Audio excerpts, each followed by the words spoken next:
Hi, it's Susan Pierce Thompson and welcome to the weekly vlog. And the boot camp is well underway now, and I want to talk to you today about a question or a concern, a query that somebody brought up in the boot camp that triggered a whole cascade of thoughts that I knew I was going to want to share with you in the weekly vlog as soon as it came up. So here's what she said. It was so dear, so genuine. She was writing in and she's like, hey, I'm at 293 pounds, and couldn't we maybe segregate or separate in different online support communities, people who are coming from really serious weight to lose, from higher numbers, from people who are not coming from serious weight to lose. And, you know, honestly, if I hear one more person say, you know, I'm really struggling losing those last 10 pounds, or here I am at 150 pounds and I've been struggling my whole life to get down to 125 pounds. She said, if I have to hear that one more time and support them and go, you can do it. She said, I don't know what I'm gonna do. It's really frustrating.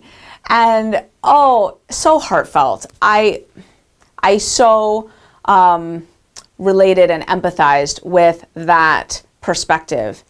And yet, I want to challenge it a little bit, because from my perspective, surveying this landscape over the last 12 years, helping people from all different weights try to get happy, thin, and free, I think the underlying assumption behind that comment has to do with what I think is a misperception of what the best metric is to measure the suffering and angst over food and weight that people go through. I think that a lot of people think that the best metric is weight.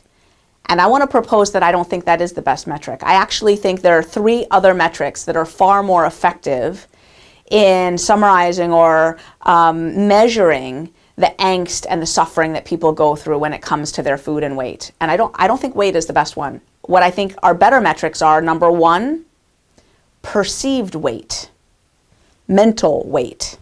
Number two, food obsession. And number three, shame and self-doubt and self-recrimination and self-loathing. And when you put those three together, I think you get a picture of the suffering people go through with food and weight. So I think we could summarize that by saying where someone's at on the susceptibility scale is likely to be a better metric of the degree of their suffering and what their journey is likely to encompass as they try to get happy, thin, and free than the actual weight that they carry. Now, hear me, I don't want to say that weight in and of itself is a non-issue or is irrelevant, because I know that coming from bigger numbers does confer specific challenges that other people just don't deal with.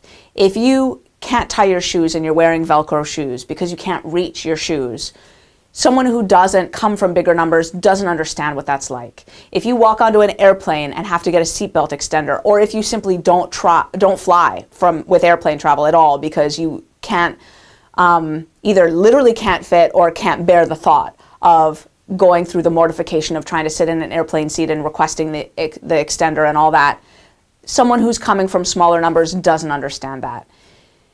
If you've had to curtail your life activities significantly, your mobility is in question, you know, riding a bicycle, forget about it. Trying to find a car that fits you. When you walk into a restaurant, being concerned that all they might have is a booth and you can't fit, so you have to sit in a chair and pull it up, and having to request that if all there are booths. Mortifying. I truly understand that there are certain challenges that can only be related to by people who are coming from much larger numbers. Totally fair. That said, it's pretty interesting that the correlation between weight and angst and food obsession is actually present but smaller than you might think. Let me give you some numbers.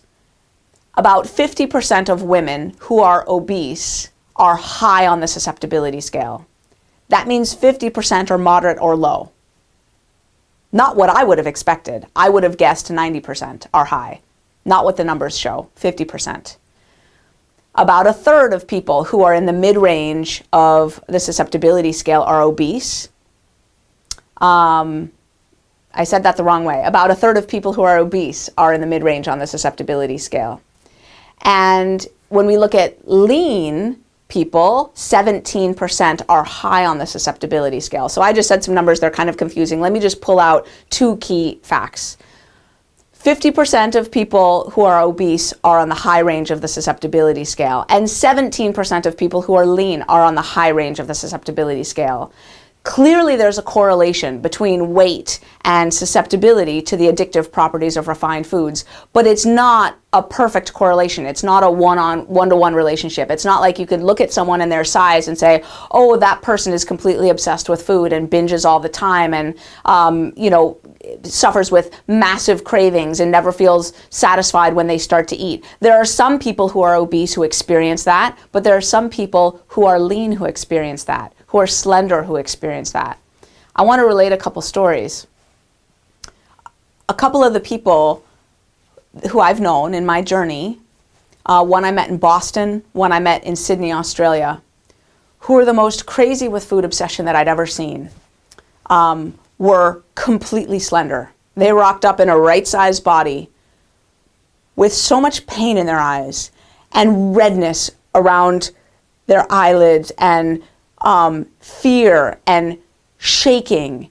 And this one woman showed up and I met her, and she had been eating a box of Equal, the artificial sweetener. She'd been eating it and she couldn't stop, and she was shaking and she was quivering, and I thought she was going to pass out. She looked kind of weak, and she said, I can't stop eating this stuff. It's killing me. I can't stop. I keep trying and I can't stop.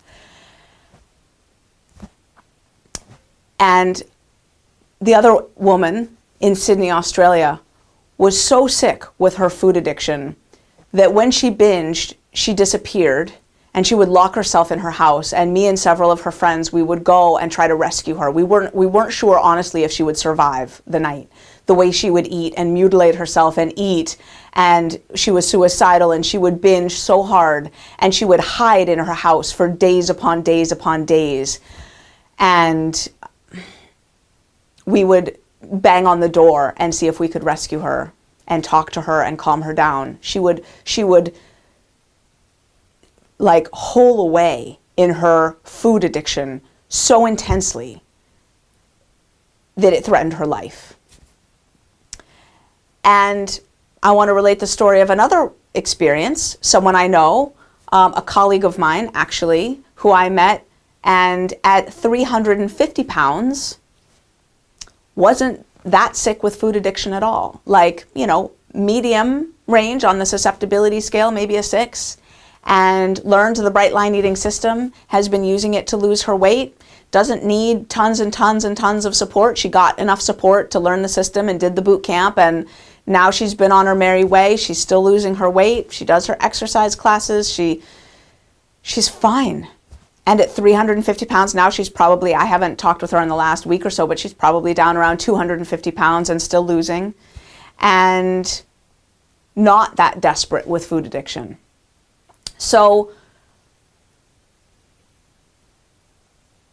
for myself, I have been totally sick with food and slender, totally sick with food and obese, and healthy and slender, and even relatively healthy and obese. I mean, I ran a marathon when I was obese, and was at the point in my life where I'd given up trying to lose weight for the moment, and I was just exercising, and I was pretty healthy. What I want to share is that what you weigh is not the best metric of how much you suffer. And the perceived weight in someone's mind is a much better indicator of how much they're suffering from their living in their body than how much they actually weigh.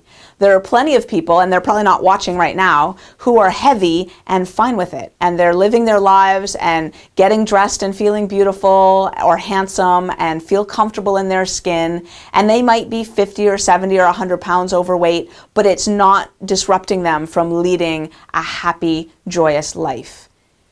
And then there are other individuals who are 2 pounds overweight, and it is affecting them to the point that they don't want to show up outside the house because they're embarrassed and ashamed of what they look like because they're 2 pounds overweight. And I'm not exaggerating.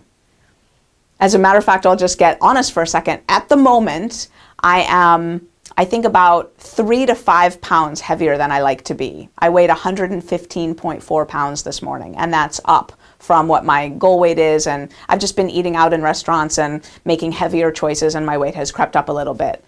And because I am incredibly high on the susceptibility scale, I'm a 10 and then some, when I'm just a few pounds over what I feel comfortable at, it absolutely affects my quality of life. I didn't want to record this video. I don't want to go traveling because I feel like, oh, I'm heavier than I want to be. And of course, I have a rational brain that talks myself out of that. Susan, you weigh 115 pounds. You're not heavy. Go record your video. But I have to do that mental jujitsu on myself. Otherwise, I don't feel comfortable showing up in the world as my weight creeps up a little bit. That's just my psychology. That's how I roll. I have that body dysmorphism built into my system. And so I want to say to the woman who's 293 pounds and the woman who's 100 pounds and struggling with her food, you're not as different from each other as you imagine. You're just not. That food addiction affects everybody from all sorts of weight categories, and the best metrics of how much someone suffers are their perceived weight in their mind. You can be a 500-pound woman in your mind. The pounds don't have to actually be on your body for you to suffer from them.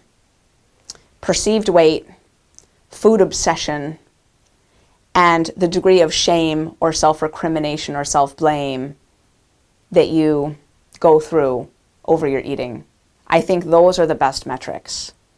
And so I just want to say that we're probably never, I'm sorry to the woman who asked, we're probably never going to segregate our online support community by weight categories. Although as we do roll out a private custom online support community, there's going to be the ability to form specific groups. And I think it would be awesome to form a group for people who are coming from bigger numbers and who can relate to those unique challenges that I mentioned earlier that do affect people only and exclusively who've experienced, being in the position of having a lot of weight to lose and having the struggles physically and in terms of mobility and in terms of access that come with rocking up to the world in a bigger body. There are just some factors that are exclusive to that group of people, but I think I wouldn't be surprised at all if another group of people formed in our online support community that was for people who are slender or below weight, but so obsessed with food that they feel like they show up to life as a liar because nobody could possibly fathom the insanity in their head because they look so normal. And their obsession with food is what they feel like is their dirty little secret because nobody could ever imagine what goes on in their mind when it comes to what they're eating and what they weigh and how they've binged and how much exercise they have or haven't gotten and how much they're restricting or purging or all of that nonsense. I think for people who show up to the world in a right-sized body and have that going on in their head, there's a whole other dynamic that goes on because it all happens in secret because nobody could guess. So I wouldn't be surprised if those two groups formed in our online support community, but I'm not going to form them. I'm going to let the people who want them form them. And I just want to say that no matter what size you are, if you're struggling with your food and your weight, I love you and I understand you. I am you. And that's the point of this video. We are all so much more alike than we imagine.